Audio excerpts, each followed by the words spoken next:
तर आता आपण हा वाला फिबोनाची सिक्वेन्स वाला क्वेश्चन बघूया. रिकर्शन मध्ये आपण आधी बघितला होता, पण तो इटरेटिव्ह बघितला होता. आता रिकर्सिव्ह मध्ये बघूया. तर त्या सिंपल आहे की ही जी सिक्वेन्स आहे किंवा सिरीज बोलू शकतो, तिचा जो हा 0th एलिमेंट आहे तो 0 असतो, हे फिक्स आहे. फर्स्ट एलिमेंट 1 असतो, हे फिक्स आहे. आणि त्यानंतर जो कोणता एलिमेंट येईल तो त्याच्या आधीच्या दोघांची सम असेल. जसं की आता हा आहे, तर याची प्लस हा. जेव्हा आपण पुढे जाऊ तेव्हा हा प्लस हा, त्याच्यापेक्षा पुढे गेल्यावर हा प्लस हा. म्हणजे समजा कोणत्याही पॉइंटवर समजा एखादा एलिमेंट आहे, तर त्याची जी व्हॅल्यू आहे ती त्याच्या मागच्याची व्हॅल्यू प्लस त्याच्या मागच्याची व्हॅल्यू, या दोघांची व्हॅल्यू असेल ती याच्यामध्ये स्टोअर असेल. तर हे त्याचं एकंदरीत सिक्वेन्सचं गणित आहे. तर मग समजा आपण इथे बघू शकतो की समजा आता आपण यावर फोकस करतो, आपण बोलू शकतो की हा करंट एलिमेंट आहे. तर हा करंट एलिमेंट जो आहे तो previous plus previous of previous या दोघांचं बनून मिळतोय. तर मग आपण असं इक्वेशन बोलू शकतो की हा जो करंट आहे तो previous plus previous of previous, तर हे बनू शकतं. तर सिम्पली आपण कोड करायला जाऊया. तर यात असंच की समजा आपल्याला आता जे आपल्याला ऑलरेडी माहिती आहे ते आपण लिहून घेऊया की जो प्रिव्हियस आहे, जो आपण इथे बघितला की जो प्रिव्हियस आहे तो ऑलरेडी फिक्स आहे 1. मग त्याला आपण लिहून घेऊया. ज्या दोन व्हॅल्यूज आहेत त्या फिक्स आहेत, मग आपण लिहून घेतो. आणि प्रिव्हियस ऑफ प्रिव्हियस जो आहे तो 0. ह्या व्हॅल्यूज फिक्स असल्यामुळे आपण लिहून घेतो प्रिव्हियस ऑफ प्रिव्हियस 0. तर हे झालं. आता जेव्हा आपण बघितलं होतं की इक्वेशन हे आहे की समजा आपल्याला करंट एलिमेंट काढायचं, तर आपण असं काढू शकतो. मग आपण इथे लिहू शकतो की हा जो करंट एलिमेंट आहे तो प्रिव्हियस प्लस हे याची सम. आता हे झालं. समजा आपण हे कॅल्क्युलेट करून झालं. मग आता आपण इथे होतो, हा करंट होता, याची आणि याची सम घेऊन झालं. जेव्हा आपण पुढे जाऊ तेव्हा आपल्याला याच्या पुढची म्हणजे हा वाला कॅल्क्युलेट करायचा आहे. तर हा समजा कॅल्क्युलेट करायचा आहे. मग आता इक्वेशन तेच राहील की previous plus previous of previous. पण मग हे दोन आहे त्यांना आपल्याला पुढे शिफ्ट करावे लागेल, कारण हे जे दोन होते इथे होते. मग त्या हे याला इकडे शिफ्ट करावं लागेल आणि याला इकडे शिफ्ट करावं लागेल. तर तेच की आपण सिम्पली हा जो पी आहे तो इथून इकडे शिफ्ट होईल. शिफ्ट म्हणजे एवढंच की त्यामध्ये आपण याची व्हॅल्यू जी प्रिव्हियसची व्हॅल्यू होती ती आपण यामध्ये ठेवणार. फक्त सिम्पली इन्सर्ट करणार की पी इक्वल टू पी. पण ते आपण बोलू शकतो की आपण याला पुढे शिफ्ट करतोय. हा इथे शिफ्ट होईल आणि याची व्हॅल्यू याच्यामध्ये भरल्यानंतर मग आता यामध्ये आपण याला पुढे शिफ्ट करायचं आहे. म्हणजे पी मध्ये आपण याची करंट व्हॅल्यूला भरणार, म्हणजे हा पुढे शिफ्ट झाला. एवढंच की आपण फक्त असाइन करणार इथे की हा जो प्रिव्हियस टू प्रिव्हियस आहे त्यामध्ये प्रिव्हियसची व्हॅल्यू ही आपण त्यात फक्त भरली. पण आपण असं बोलू शकतो की त्याला आपण पुढे शिफ्ट करावं. जो आपला पी होता तो इथून इकडे शिफ्ट करावला आणि आता याला पुढे शिफ्ट करवणार. तर बस की हा जो प्रिव्हियस आहे त्यामध्ये पुढे म्हणजे त्याचा पुढचा होता करंट होता, तर तो म्हणजे आधीचा करंट तो यामध्ये भरला. आता भरल्यानंतर मग आता हे झालं की यामध्ये या व्हॅल्यू झाल्या, म्हणजे याला आपण पुढे शिफ्ट करावं. आता हे कॅल्क्युलेट करायचं, परत तेच आपलं तेच इक्वेशन हे वालं की ॲज इट इज आपण हे लिहू शकतो इक्वेशन. आणि परत तेच की आता समजा आपण हे वाला कॅल्क्युलेट करवलं, करंट आला. मग आता आपल्याला समजा पुढे जायचं, मग पुढे पण तेच जेव्हा आपण इथे जाऊ तेव्हा हा जो एलिमेंट आहे तो याची आणि याची सम असेल. मग तेव्हा आपण यांना आपल्याला पुढे शिफ्ट करायला लागेल या दोघांना. मग शिफ्ट म्हणजे तेच की पी मध्ये ही व्हॅल्यू भरायची पी, आणि पी मध्ये ही करंट आता कॅल्क्युलेट केली ती, म्हणजे हे ॲज इट इज सेम असणार आहे. आणि समजा हे सेम आहे, मग हेच पुढे होत जाणार आणि आपण क्लिअरली बघतोय की हे रिपीट होतंय ॲज इट इज, थोडा पण चेंज नाही. मॅथ तर आपण डायरेक्ट रिपीट होत आहे, मग आपण फॉर लूप लावू शकतो आणि ते व्हॅल्यूज रिपीट करू शकतो. तर आपण डायरेक्ट फॉर लूपच लावूया की समजा हा फॉर आहे इंट आय, आपण 0 ने स्टार्ट करणार आणि आय जो आहे तो एखाद्या नंबर पर्यंत जायचा आहे आपल्याला. तर एन लेस दॅन एन, कारण आपल्याला एन पर्यंत जायचं आहे. एन पर्यंतची व्हॅल्यू ते आपल्याला काढायचे. आणि इथून चालू झालं, त्याची काही गरज नाही. तर हे सिंपल की हे 0 पासून चालू होईल आणि हे करंट करंट काढत जाईल आणि त्यात प्रिव्हियस प्रिव्हियस भरत जाईल. हेच रिपीट रिपीट होत जाईल. जसं की आपण इथं बघितलं होतं. इथून हा वाला कॅल्क्युलेट केला, मग पुढे गेलो, हा साठी या दोघांची सम केली, जेव्हा पुढे जाणार तेव्हा याच्यासाठी याची सम करणार, जेव्हा पुढे जाणार असं करत करत जाणार आणि जो कोणता नंबर आहे आपल्याला एन जो दिलाय तोपर्यंत हे सम होत जाणार आणि त्याची व्हॅल्यू आपल्याला भेटून जाईल. शेवटी ती व्हॅल्यू आपल्याला भेटून जाईल. त्यात मेन हेच आहे की फक्त याला जेव्हा आपण हे इक्वेशन आपल्याला माहिती आहे इक्वेशन सिम्पली आपण हेच लिहिणार की current equal to to plus previous of previous आणि यांना फक्त पुढे पुढे शिफ्ट करत जाणार बस एवढंच. आणि हे लॉजिकल आहे त्यात एवढं पण हे असं हे नाही ॲज सिम्पलच आहे जसं ते.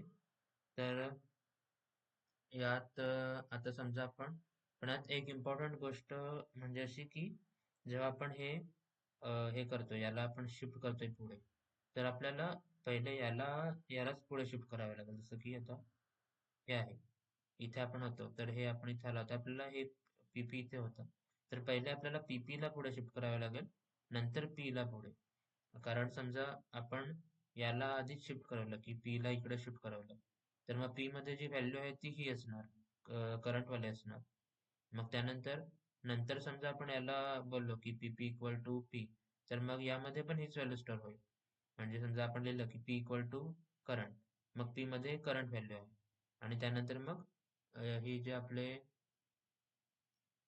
इथे ऍक्च्युली ह्या दोन्ही व्हॅल्यू सेम आहे त्यामुळे फरक नाही पडत समजा आपण पुढे जाऊया इथे आपण आलो करंट आपण कॅल्क्युलेट करवलं आता आपल्याला पुढे जायचं आहे हा वाला कॅल्क्युलेट करायचा आहे आता समजा हा कॅल्क्युलेट करायचा आहे तर हा जो आहे तो या दोघांची सम आहे मग आपल्याला एवढं कळालं की या दोघांना पुढे शिफ्ट करायचं आहे पण समजा आपण आधी याला शिफ्ट करवलं म्हणजे आता पी इक्वल टू आपण हे घेतलं तर पी मध्ये आता व्हॅल्यू ही स्टोअर होईल P equal to current two आणि नंतर आपण लिहिणार की समजा P P equal to P मग पी मध्ये पण ही टू वालीच व्हॅल्यू स्टोअर होईल कारण पी सध्या इथे आहे मग हे दोन्यांची व्हॅल्यू इथे येईल मग जेव्हा आपण याला कॅल्क्युलेट करू तेव्हा तो टू प्लस टू होईल जे चुकीचं आहे टू प्लस वन पाहिजे आपल्याला म्हणून आधी आपल्याला याला पुढे शिफ्ट करावं लागेल कारण आपल्याला यामध्ये याची व्हॅल्यू जी आहे ती भरायची आहे आणि एकदा की याची व्हॅल्यू यामध्ये भरली की नंतर मग याला पुढे पाठवायचं आहे त्यामुळे ही ऑर्डर महत्वाची आहे की पहिले प्रिव्हियस वाला येतो आणि नंतर हे येतं तर बस हेच इथे मेन होतं आणि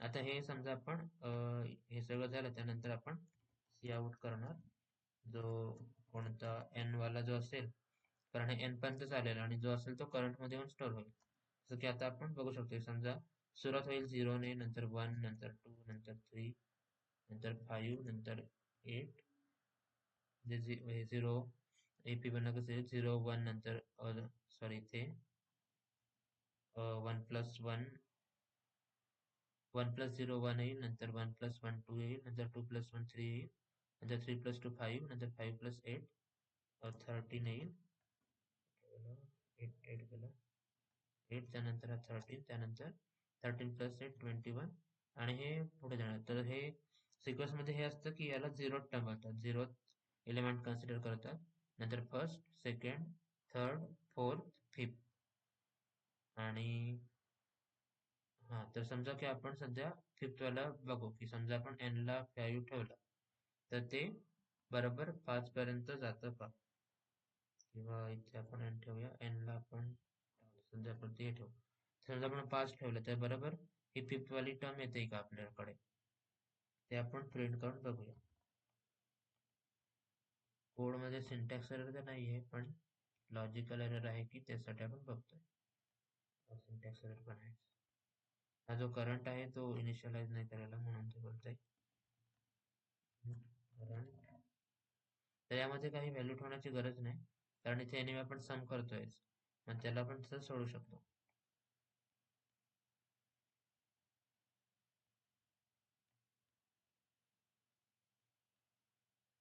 तर हे आपण बघितलं की हे 13 येते पण इथे आपण बघितलं होतं तर हे आपण जी पाचवी टर्म आहे ती 5 होती पण इथे 13 येते तर 13 म्हणजे पुढच्या दोन टर्म पुढे येते तिथे असं का होतंय तर कारण हे बघा आपण म्हणजे आपण हे यासाठी केलं की आपण कोड लिहिताना असं लिहू शकतो आणि नंतर आपण बघू शकतो की आन्सर यायला होता 5, पण ते पुढचा आला. म्हणजे आपण काहीतरी जे सिक्वेन्स आहे ते काहीतरी मागे पुढे आहे. त्यानंतर आपण बघू शकतो की इथे आपण 0 पासून चालू करतो आणि n पर्यंत जातोय. समजा आपण याला n ठेवलं आणि इथे n इक्वल टू 5, तर आपण n पर्यंत जातोय. मग हे बरोबर आहे की 0 पासून. पण इथे प्रॉब्लेम काय आहे की आपण ह्या दोन ज्या टर्म आहेत त्या ऑलरेडी घेतलेल्या आहेत. ऑलरेडी आपण ही झिरो टर्म आणि फर्स्ट टर्म इथे केलेली आहे आणि जो करंट आहे तो आपण इथून कॅल्क्युलेट करतोय. मग आपण ऑलरेडी 2 स्टेप पुढे चाललोय. कारण आपण हा करंट जो कॅल्क्युलेट करतोय तो इथला आहे. हा करंट हा आहे. आणि आपण जो आय कन्सिडर करतोय 0 पासून करतोय. मग जर आपण 0 पासून केलं तर मग ते नेहमी 2 स्टेप मागेच राहील. कारण याच्या याच्या लॉजिक नुसार हे 0 पासून चालू होते म्हणजे हा 0 टर्म आहे. हा फर्स्ट, हा सेकंड, हा थर्ड, हा फोर्थ असं असं जाईल. फोर्थ आणि फिफ्थ आणि हा झाला 13 वाला. पण फिबोनाची सिरीजच्या ऍक्च्युअल लॉजिक नुसार 0 टर्म ही आहे. ही फर्स्ट आहे, ही सेकंड आहे आणि ही थर्ड आहे, ही फिफ्थ आहे. सॉरी असं काहीतरी 0, फर्स्ट, सेकंड, थर्ड, फोर्थ आणि फिफ्थ. तर हे फिबोनाकीनुसार हे 0 पासून इथून चालू व्हायला पाहिजे आणि ही जी आहे ती फर्स्ट आहे. म्हणून मग ही सॉरी ही 0, 1, 2 सेकंड आहे. मग इथून आपल्याला हा 0 पासून न चालू करता 2 पासून चालू करावा लागेल. कारण आपण हा जो करंट कॅल्क्युलेशनची सुरुवात करतोय तिथून सुरुवात करतोय. आपण ऑलरेडी 2 स्टेप सोडलेले आहेत. म्हणून आपल्याला आय जो आहे तो 2 पासून चालू करावा लागेल आणि तो n पर्यंत जाईल. मग तिथून ते बरोबर होईल की हा 2 पासून चालू झाला, मग हा 3, 4, 5. मग आता समजा आपण n पर्यंत नेलं, तर आता बरोबर हा जो 5 आहे तो येईल आपल्याकडे.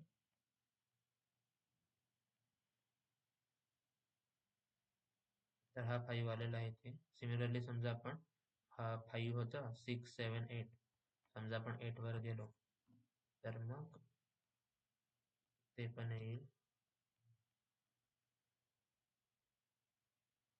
हे 21 आलेलं आहे. सिमिलरली जसं की आपण समजा हा 21 आणि मग पुढचा जो असेल त्याची सम असेल तर हे येते, एवढं काही आहे ना. तर हे येत जाते आणि तर इथपर्यंत समजा ठीक आहे की इथपर्यंत आलं. आता हा होता आपला सिंपल इटरेटिव्ह कोड. तर हे आपण असं केलं होतं. आता आपल्याला समजा यालाच कन्वर्ट करायचं आहे आपल्या रिकर्सिव्ह मध्ये. तर आपण बघितलं होतं की आपण सिम्पली याला उचलतो आपण जनरली आणि आपण यालाच हे जे लॉजिक आहे त्यालाच आपण रेप्लिकेट करतो लूपचे फंक्शन्सचा यूज करून. आपल्याला माहिती आहे की रिकर्शन मध्ये फंक्शन असतात. मग जर फंक्शन आहे त्यालाच फक्त आपल्याला हे रेप्लिकेट करायचं आहे. तर तेच आपण हे करण्याचा ट्राय करू. फक्त आता जो आपण फोकस आहे तो फक्त या फॉर लूपवर ठेवूया. बाकी सगळं बाहेर करायचं जेणेकरून इथे राहील. आणि आपण जसं नेहमी करतो की जे ते रिटर्न टाईप आहे फंक्शनचे ते आपण नंतर बघू. समजा या फंक्शनचं नाव आहे फिब आणि त्यात काही आर्ग्युमेंट्स किंवा व्हेरिएबल्स असतील ते आपण नंतर बघू. तर आपल्याला काय करायचं की हे इक्वेशन ॲज इट इज आहे ते आपल्याला करावं लागेल. हे तर एनिवे कॅल्क्युलेट करावं लागणारच आहे आपल्याला. मग ते आपण इथे लिहून ठेवूया की हे जे इक्वेशन आहे ते कॅल्क्युलेट करायचं आहे. आणि मग मग आपण काय बोलतोय की हे इक्वेशन कॅल्क्युलेट झाल्यावर हे तर आपल्याला करावंच लागेल की प्रिव्हियस आहे तो त्याला आपण पुढे पाठवला लागणारच आहे. मग त्याला आपण घेतलं आणि इथे पाठवलं समजा लिहिलंच ॲज इट इज. त्यानंतर पण हे पण सेम होईलच. आता हे झालं पहिल्या स्टेपमध्ये. जसं की समजा आपण पहिली स्टेप आपली काय होती की करंट समज की करंटमध्ये हा आणि हा ऍड केले आणि यांना आपण दोघांना पुढे शिफ्ट केलं. आता आपल्याला पहिली इटरेशन मध्ये हे झालं. आता आपल्याला काय करायचं आहे की हे लूप बनवायचं आहे. मग जर लूप बनवायचं आहे मग यामध्ये आपण कसं बनवू शकतो तर सिम्पली फंक्शन कॉल करू शकतो. जेणेकरून जो लूप आहे तो बनेल. मग इथे आपण सिम्पली त्या फंक्शनला कॉल करायचं. आणि इथे आपण बघतोय की जेव्हा आपण हे कॉल करू तेव्हा आपण पहिले हे फॉर लूप मध्ये बघूया. जेव्हा आपण काय बोलतो की हे एक इटरेशन झाली, करंट मध्ये ही व्हॅल्यू स्टोअर झाली, प्रिव्हियस टू प्रिव्हियस मध्ये ही झाली स्टोअर, यामध्ये ही झाली स्टोअर. आता जेव्हा हे पुढे जाईल तेव्हा परत हे कॅल्क्युलेट होईल बरोबर की हे करंट परत कॅल्क्युलेट होईल. मग जर हे परत कॅल्क्युलेट करायचं आहे तर मग त्यासाठी या दोन व्हॅल्यूज आहेत त्या द्याव्या लागतील. कारण इथे तर फॉर लूप होता म्हणून ते इंटरनली होत होते. आपण जेव्हा आपण फंक्शन कॉल करतोय तेव्हा आपण काय बोलतो की जेव्हा हा परत जाईल तेव्हा हा इथे येईल आणि आता या दोन व्हॅल्यू आहेत त्या त्याला हव्या आहेत. मग ह्या व्हॅल्यू आपल्याला याच्यातून आधीच्या व्हॅल्यू इथून पाठवाव्या लागतील, जेणेकरून तो या व्हॅल्यूला घेईल आणि ऍड करेल. मग त्याच की ह्या ज्या व्हॅल्यू आहेत त्या सिम्पली आपण इथे पाठवणार, बस एवढं हे नाही.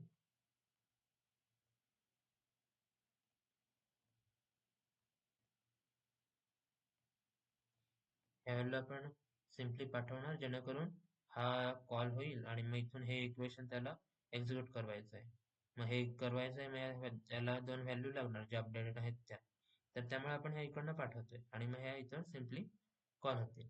मग इथपर्यंत समजा झालंय की हे व्हॅल्यू समजा आल्या. मग आता परत कुठपर्यंत घ्यायचं?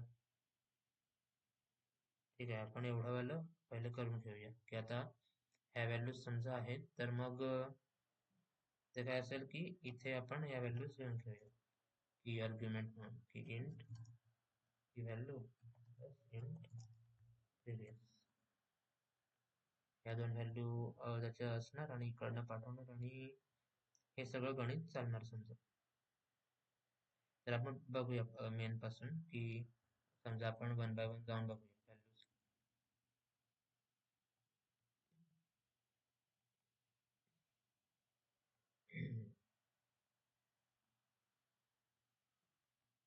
इथे सर्वात आधी आपण कॉल करणार बरोबर की हे काय आहे ते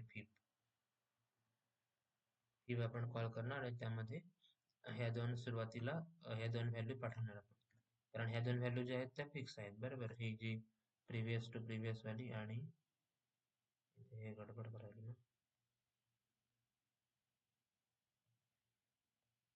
ह्या दोन व्हॅल्यूज आहेत त्या फिक्स आहेत, त्यामुळे मग आपण त्यांना पाठवतोय आणि मग त्या जातील व्हॅल्यूज ह्या घेऊन इथे जाईल आणि मग इथे करंट मध्ये सर्वात आधी 0+1 होईल, 0+1 होईल ते झालं. त्यानंतर मग प्रिव्हियस शिफ्ट होतील आणि परत त्याच्याकडे जाईल, परत मग याच्यावर कॉल होईल आणि ह्या व्हॅल्यू होतील आणि मग हे 1+1 होईल पुढच्या वेळेस. त्यानंतर परत इकडे जाईल, परत हे या दोन व्हॅल्यूज घेऊन परत पुढे जाईल, त्यानंतर परत मग 2+1 ऍक्च्युली 1+2 होईल. त्यानंतर असंच हे चालत राहील परत. तेच आता हे जे आहे ते परत कंटिन्यू चालतच राहील, इथे काही आपण थांबवण्यासाठी काही लिहिलेलं नाही. तर थांबवायसाठी इथे काय होतं, इथे आपण बोललो होतो की ही जी कंडिशन आहे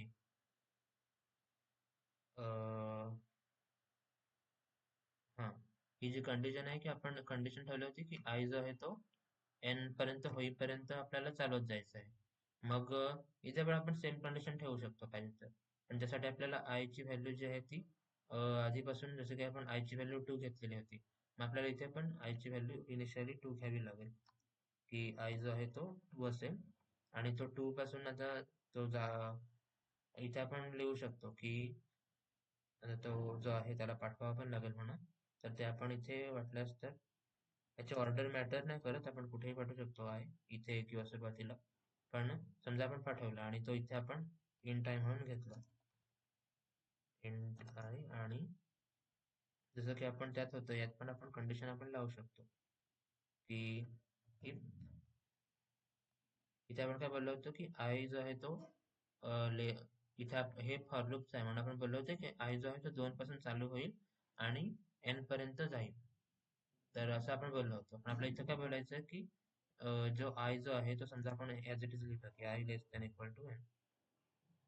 त्याच्याने काय होईल की हे ही ऍक्च्युली कंडिशन अशी आहे की आपण बोलतोय की जेव्हा ही कंडिशन होईल तेव्हा आपल्याला थांबवायचं आहे.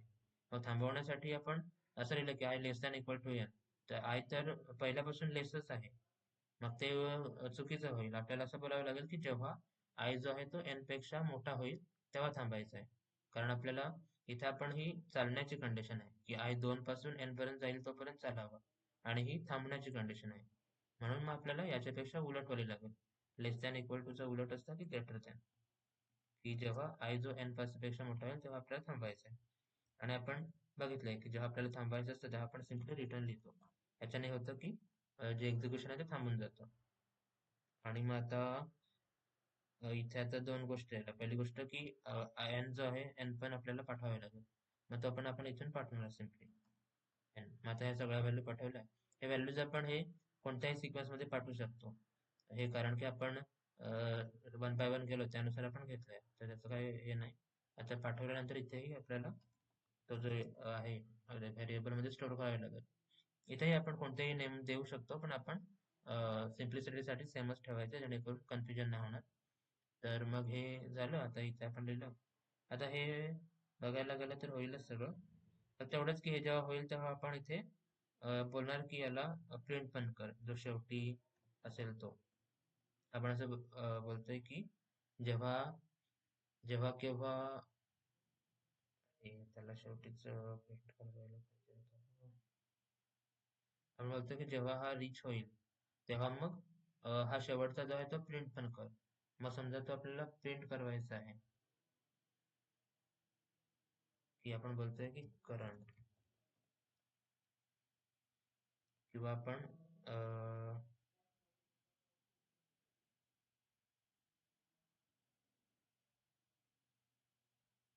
हा समजा हा करंट आपण प्रिंट करवतोय, तर मग इथे आपण हे बोलतोय की जेव्हा आय जो आहे तो एन पेक्षा मोठा होईल तेव्हा मग जो करंटची व्हॅल्यू आहे ती प्रिंट कर आणि रिटर्न म्हणजे स्टॉप कर एक्झिक्युशन. पण इथे नोटीस करण्याची गोष्ट अशी आहे की इथे आपण करंटची व्हॅल्यू पण आपल्याला करंटच्या व्हॅल्यूचं पण काहीतरी करावं लागेल, कारण करंट आपण इथे इनिशियलाइज नाही केलेलं. इथे आपण कुठेच इनिशियलाइज नाही केलेलं. आणि त्यामुळे मग आपण जेव्हा हे समज की शेवटची स्टेप आहे, जेव्हा आपण बोलतोय की हा करंट जो आहे, म्हणजे ऍक्च्युली दोन स्टेप आहेत. पहिली गोष्ट समजा इथे आपण डायरेक्ट बोललो की ओके हे करंट आहे, त्याला इनिशियलाइज नाही केलेलं.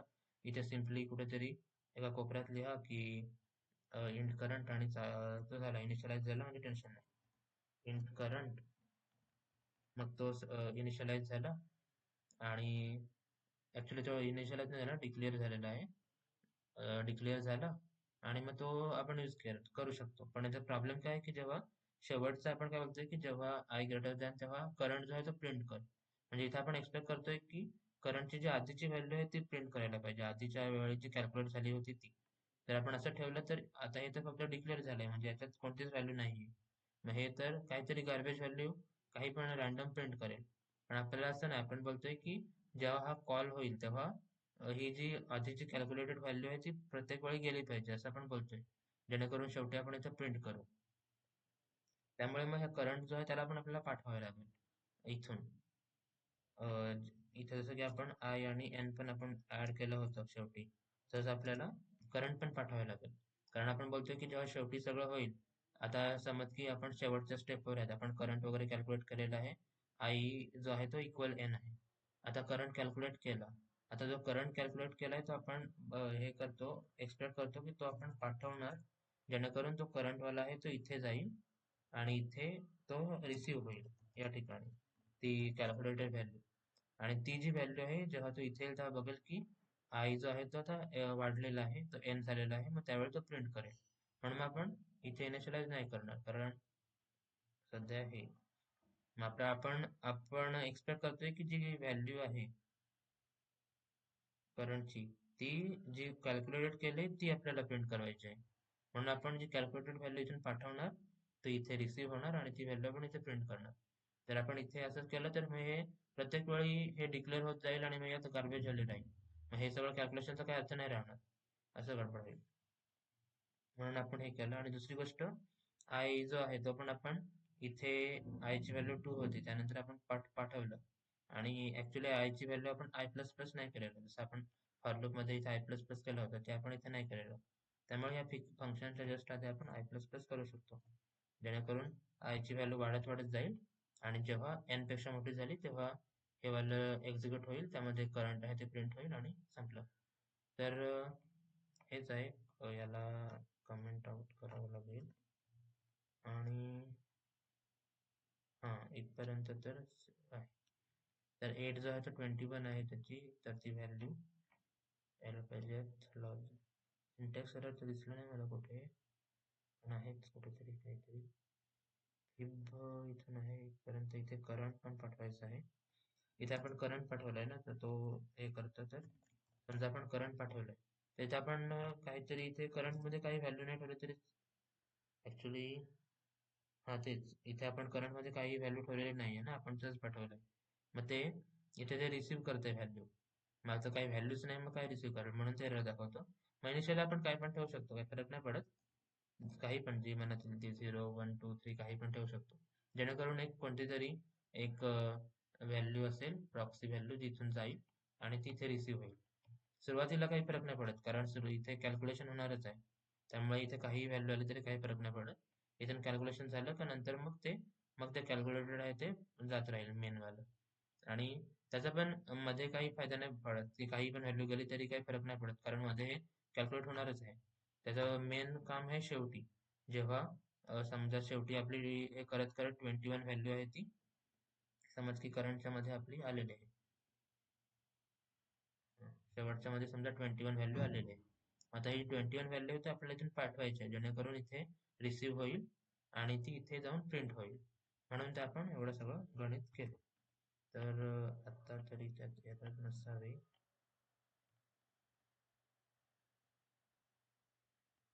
तरी पण हां, परत तेच की आपण हे जे बघितलं, ही गोष्ट की इथे आपल्याला रिटर्न टाइप द्यावा लागतो, आणि इथे आपण काय रिटर्न करतोय ते इथे तर काहीच करत नाही, इथे पण काहीच करत नाही. याचं रिटर्नचं फक्त एवढंच की एक्झिक्युशन थांबवणं. इथे आपण कोणतीही व्हॅल्यू रिटर्न करत नाही.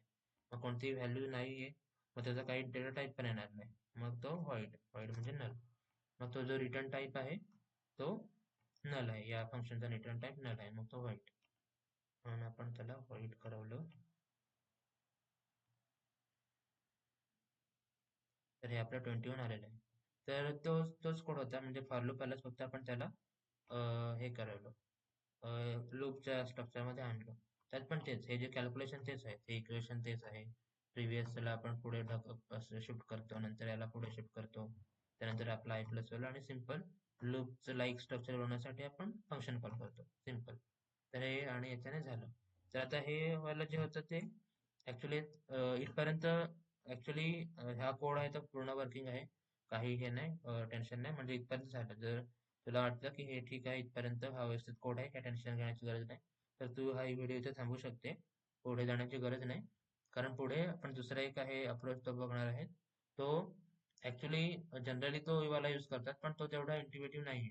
म्हणजे यात कसं आपण एकदम बेसिक पासून गेलो, की आपण बघितलं की व्हॅल्यूज काय प्रिव्हियस मध्ये काय असायला हवं, काय नसायला हवं. नंतर आपण इनिशियल इटरेटिव्ह वे बघितलं, आणि इटरेटिव्हला आपण कन्वर्ट करवलं याच्यात.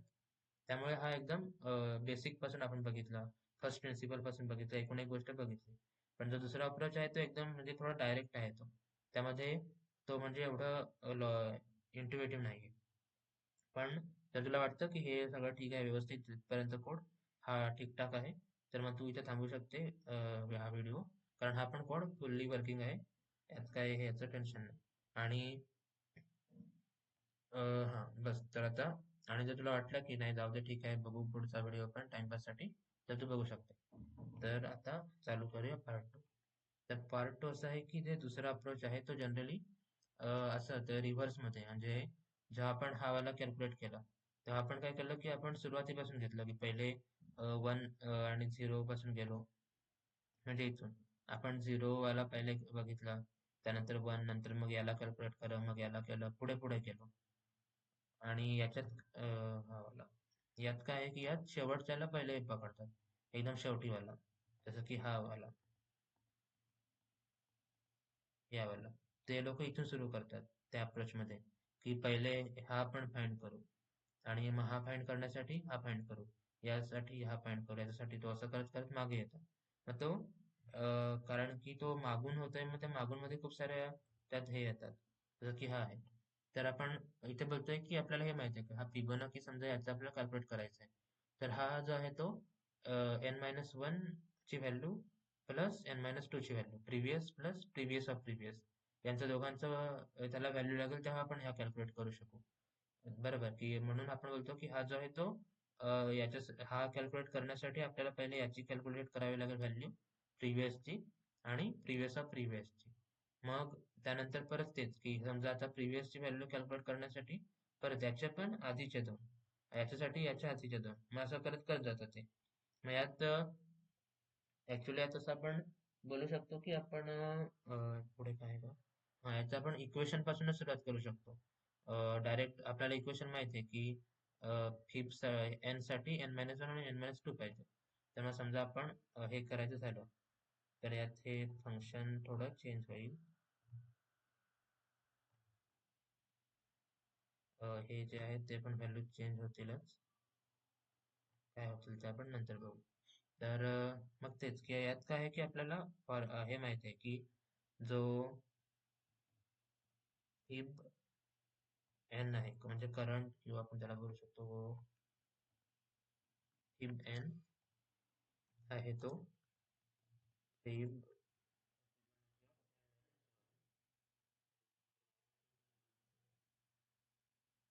वन आणि फिबोनाची ऑफ एन टू किंवा आपण एवढं हे न करता आपण प्रिव्हियस आणि हेच ठेवू जेणेकरून कन्फ्युजन नाही होणार. Previous plus previous of previous हे. आता हे आपल्याला कळालं की हे आहे आणि हे, तर हे दोघांची सम आहे. पण हे सम आपण कारण की उलट करतोय मी, हे दोघांची सम साठी आधी पहिले त्या व्हॅल्यू तर पाहिजेत. मग त्यासाठी आपण त्या व्हॅल्यूज फाइंड करणार. तर जसं की हा प्रिव्हियस आहे, तर जो प्रिव्हियस आहे तो काय असेल की फिब एन मायनस वन. मग आपण हेच फंक्शन कॉल करणार, पण त्यामध्ये आपण याला जो एन असेल त्याला आपण -1 करून पाठवणार की याला कॅल्क्युलेट कर. सिमिलरली जेव्हा आपण हे कॅल्क्युलेट करणार तेव्हा n-2 असणार तो, तेव्हा आपण त्याला बोलतोय की फिब ऑफ n-2. आणि मग आपण बोलतोय की हे प्रिव्हियस मध्ये याची व्हॅल्यू येऊन स्टोअर होईल, याच्यामध्ये याची व्हॅल्यू स्टोअर होईल, आणि ह्या व्हॅल्यू स्टोअर झाल्या की शेवटी आपण दोघांची सम करणार आणि ती फिब ऑफ एन होऊन जाईल आपली. तर ते आपण याला हे करंट तेच आहे किंवा फिब ऑफ एन. तर मग हे समजा आपण लिहिलं. मग आता आपण बघू शकतो की इथे एन जो आहे तो n-1 आहे, ते एन ची व्हॅल्यू घ्यावी लागेल. मग इथे आपण सुरुवातीला एन, कारण इथून असं आपण बोलतोय की रिव्हर्स जाते बरोबर. आपण याच्यात या अप्रोच मध्ये असं आहे की आपण आपल्याला आपल्याला एन दिलेलं आहे आणि आपण बोलतो की याची आपल्याला व्हॅल्यू काढायची. मग आपण बोललो की फिब फंक्शन कॉल करतो एन सोबत, हा एन पकड आणि मला याची व्हॅल्यू दे. म्हणून आपण इथे सिम्पली तेच की जो एन आहे तो ऍज इट इज, इथे जास्त काय पाठवत नाही, फक्त एन पाठवायचा. तिकडच्या गोष्टी नाही त्यात, फक्त आणि फक्त एन असतो की आपण एन पाठवला, तो इकडनं एन आहे तो गेला. गेल्यानंतर इथे एन आला, मग तो आपण रिसिव्ह पण करवला की इंट एन. आणि मग तो इथे आला, मग इथे प्रिव्हियस मध्ये n-1 कॉल होईल, तू याचा जाऊन काढ. आपण इथे बोललो की पहिले याला शोध आणि नंतर याला शोध, आणि या दोघांच्या व्हॅल्यूज झाल्या की यांना आपण सम करणार आहे. तर इथे आपण सम करणार आहे. तर हा समजा आपण हे करत करत गेलो की इथपर्यंत आहे की हे इक्वेशन आपल्याला कॅल्क्युलेट करायचं आहे. त्यासाठी आपल्याला ही व्हॅल्यू पाहिजे, तर आपण इथे लिहिलं की previous equal to fib n-1 आणि याच्यासाठी फिब n-2. आता हे याच्यासाठी परत तेच की हे याच्यासाठी परत हे पुढे जाईल की ह्या दोन व्हॅल्यूज, यासाठी परत दोन व्हॅल्यूज, असं पुढे पुढे जाईल. मग हे असं जर करत ठेवलं तर हे कंटिन्यू चालतच राहील, कारण हे फिब n-1 झालं, मग ते कॉल करत राहील. मग ते असं आहे की आपल्याला कधी जाऊन थांबायचं आहे, कारण मग हे लूप आहे तो चालतच जाईल, कंटिन्यू बनलेला लूप. मग त्याला थांबवण्यासाठी आपल्याला आपल्याला इथे हे होतं की जसं की आपलं हे होतं की समजा आपण इथे होतं बरोबर की समजा एन होता, आपण बोललो की हा कॅल्क्युलेट करण्यासाठी आपण फंक्शन कॉल केलं की याला सांगितलं याची व्हॅल्यू दे, याला बोललो तुझी व्हॅल्यू दे, या दोघांची व्हॅल्यू. मग याच्यावर जेव्हा कॉल येईल तेव्हा तो बोलेल की त्याच्या मागच्या दोघांची व्हॅल्यू. तसंच ते मागे मागे करत जाईल आणि शेवटी एकदा याच्यावर येईल. मग हा पण तसं बोलेल की तुम्ही दोघांनी मला व्हॅल्यू द्या, तुमची व्हॅल्यू. मग ही व्हॅल्यू जी आपल्याला ती माहिती आहे, मग ही 0th टर्म आहे आणि ही फर्स्ट टर्म आहे. मग त्यासाठी आपण इथे कंडिशन लावू शकतो की जेव्हा एन जो आहे, इफ समजा एन आहे तो 0 असेल, तर आपल्याला जी व्हॅल्यू द्यायची आहे ती ही आहे. म्हणजे आता आपण इथे एक कुठून हा, तेव्हा आपण बोलू शकतो की जी व्हॅल्यू रिटर्न करायची आहे मागे, ती आहे ती 0 असेल, कारण 0 ची 0 आहे. आणि इथे कसं आहे की आपण बोलतोय जेव्हा आपण काय एक्सपेक्ट करतोय की जेव्हा आपण हे कॉल करू सुरुवातीला, तेव्हा आपण बोलतोय याला की तुझी व्हॅल्यू आहे ती मला रिटर्न दे. म्हणजे आपण त्याला बोलतोय की जेव्हा तू तू तुझी कॅल्क्युलेट कर आणि इकडनं तुझी व्हॅल्यू जी आहे ती मला रिटर्न कर. त्यामुळे मग ते रिटर्न लिहावं लागेल. जर आपण रिटर्न नाही लिहिलं तर ती व्हॅल्यू कॅल्क्युलेट होण्याचीच राहील, या फंक्शन कॉलमध्येच राहील, मग ती रिटर्न येणारच नाही. म्हणून आपण बोलतोय की तुझी जी काही व्हॅल्यू आहे ते तू कॉल कर आणि इकडे मला रिटर्न कर. सिमिलरली याला, की तो पहिले तुझं झालं का नंतर मग तो याला कॉल करतो, बोलतो की तुझी व्हॅल्यू कॅल्क्युलेट कर आणि तुझी व्हॅल्यू मला रिटर्न कर. आणि आपण इथे लिहिलंय की प्रिव्हियस इक्वल टू हे, मग जी रिटर्न केलेली व्हॅल्यू जी आहे ती प्रिव्हियस मधून येऊन स्टोअर होईल. पण मग जेव्हा हे 0 असेल तेव्हा मग आपण लिहिलं की रिटर्न 0, रिटर्न 0. आणि सिमिलरली दोन आहेत बरोबर, हे इफ एन साठी आणि एन इक्वल टू 0 साठी आणि एन 1 साठी. 1 साठी 1 बरोबर, कारण ही 0th एलिमेंट 0 आहे आणि 1 आहे तो 1 आहे. तर हे जे आहे ते आपण असं सध्यापुरते असो, तर हे जर हे दोन आहे, मग आपण बोललो की हे कॅल्क्युलेट कर सगळं आणि मग हे पाठवेल. आणि शेवटी जेव्हा हे तर 0 1 झालं, मग हे समजा शेवटी कॅल्क्युलेट करत करत गेलं आणि मग आपण हे इथपर्यंत आलं, कुठे गेलं आपलं, हं.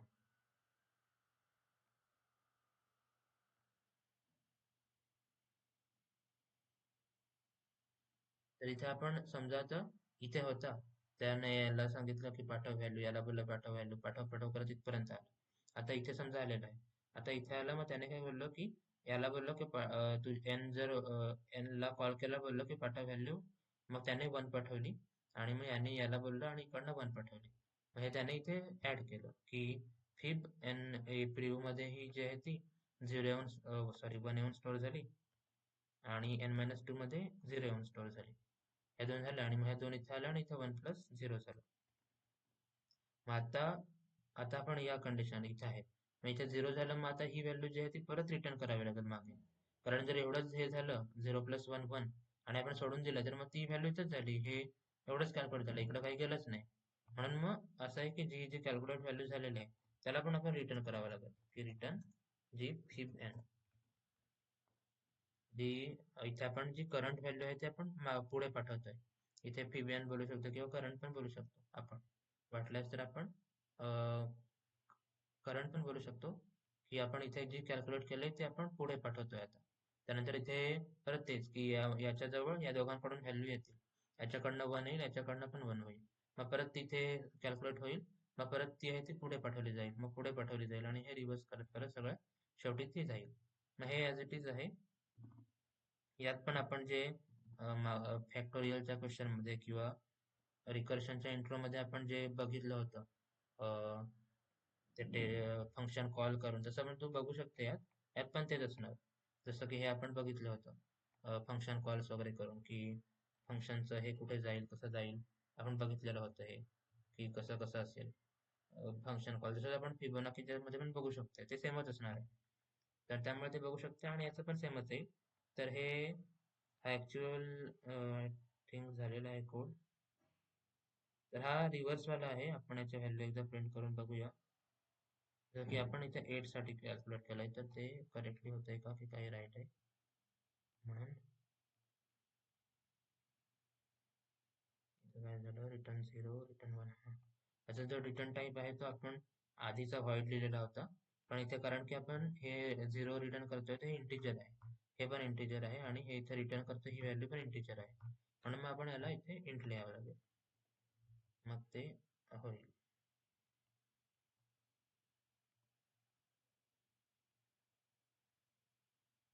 प्रिव्हियस मध्ये ते इनिशियलाइज नाही केलेलं, हे जे आहेत त्यांचे इनिशियलाइज नाही केलं म्हणून इश्यू येतो, तर आपण डायरेक्ट इथे लिहू शकतो की इंट इंट असं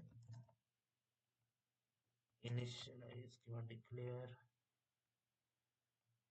जर डेटा टाईप डिक्लेअर नव्हता केलेला, त्याला डेटा टाईप दिलेला नव्हता म्हणून नो डिटेल्स टू शो. हां, अच्छा. तर सी आउट आपण कुठेच लिहिलेलं नाहीये, तर ते सी आउट पण लिहावं लागेल इथे, की ही जी फिब एन व्हॅल्यू आहे ती आली इथे, पण ते सी वाईट नाही लिहिलं म्हणून. मग एकतर आपण डायरेक्ट इथे लिहू शकतो सी आउट, किंवा आपण बोलू शकतो की करंट व्हॅल्यू किंवा व्हॅल्यू म्हणून आपण इथे बनवू शकतो की इथे की इंट व्हॅल्यू, आणि व्हॅल्यू मध्ये ही व्हॅल्यू स्टोअर करू शकतो. आणि ही व्हॅल्यू स्टोअर झाली की त्याला आपण सिम्पली प्रिंट करू शकतो. आपण डायरेक्ट पण ऍक्च्युअली लिहू शकतो सी आउट, इथे व्हॅल्यू.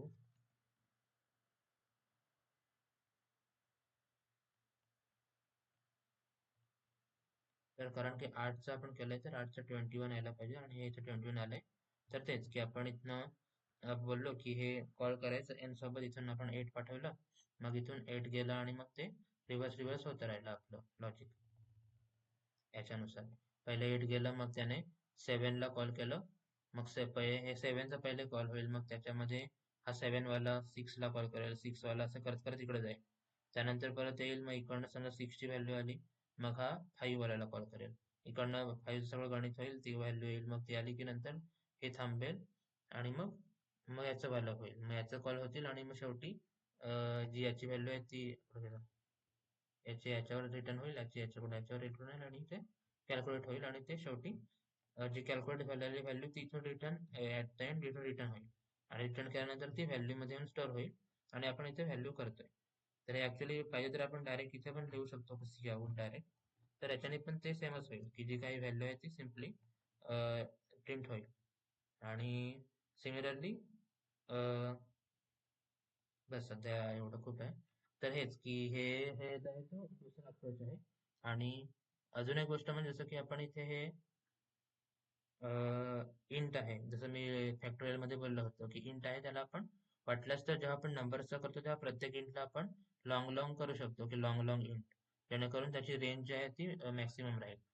पण इथे नाही केला तरी चालेल, कारण इथे समच होते आणि ते पण 1 + 2 + 3 असे छोटे छोटे होतात. त्यामुळे यात नाही केलं तरी चालेल.